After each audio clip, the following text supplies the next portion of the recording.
The Regional Council meeting of Indian Catholic Youth Movement North-East, Hakajing Peit Jingkmi ka North-Eastern Regional Youth Commission, kalay kendo lais ngi kanthi na dok ka shpau tarik hadok ka khat ar tarik jemmang hajalaniam Tura.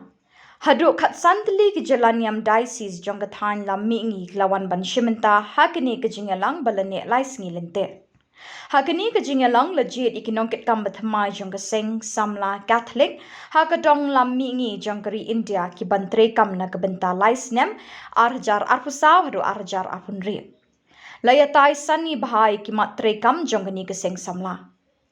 Most Reverend Andrew R. Marak, Bishop Tura, ulapin minta ya kamas ban play kani ka Jingialang ban Jied Nongkitkam Bathymmai.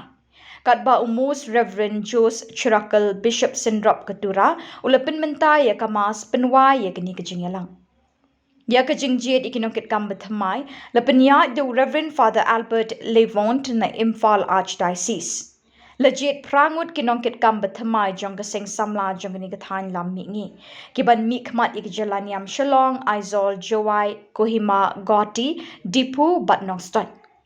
Hakini ki lais ngi bikinong yalam kilay kendo atura, kilay merging mut haki babon ki pang ki bede biki samla samhoy kabalang bat haki imlang salang halagi jong ki jaka.